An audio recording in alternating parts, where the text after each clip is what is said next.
Yesu ashimwe kandi ndasabye muvugire Imana. Haleluya. Amen. Haleluya.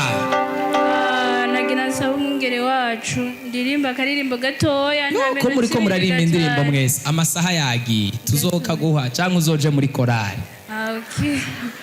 Urakoze. Jewe Imana yarankoreye igitangaza kidasanzwe. Kuba ndi ngaha nukuri mba narapfuye. Kuba ndi ngaha ku Mana ya repentance n'ubuntu nagiriwe. Jewe kuva mu gice cya nyuma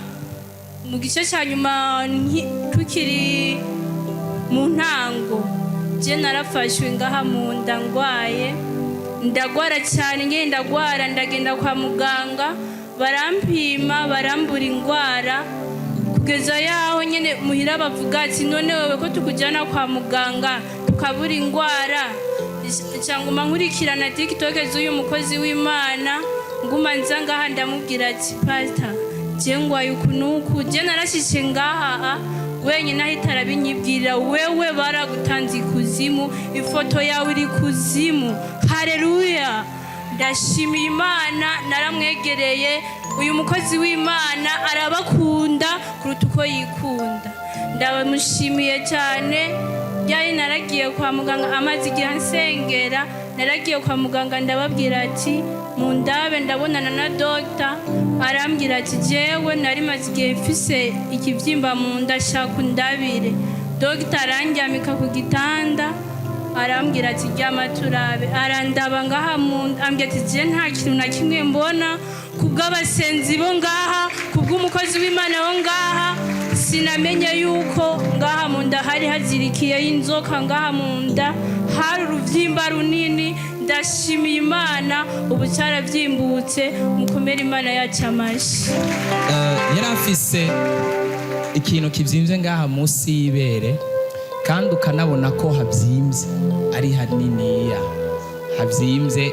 Yaguma yunamye nkuko akidushikira canambwira ni wewe hariho ibintu bimeze uku ndabimubwira nkuko abivuze, ariko mbona ko atabitahuye canambwira ni kugira ngo ukire birasaba kuza tugushire kuri programme ya deliverance tugusengera.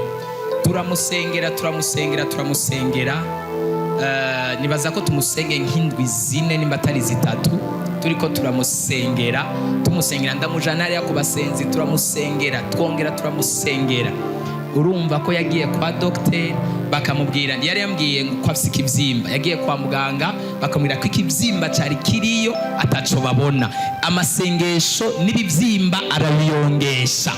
Haleluya. Imana dufashe cyane gose. Ikivyimba cyavyimbye indani kugezaho no ngaha havyimba indani ukabona uruntu rw'umuzingi ko ruvyimbye ngaha kandi yacambariye ko n'impuzu. Urumva ko kiba kiriko kiraba kinini.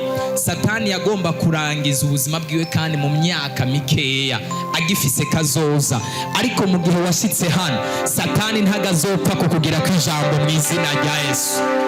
Dukomere Imana amashirero yamukijije kino kivyimba. Imana ihabwe icubahiro cyane. Sawa.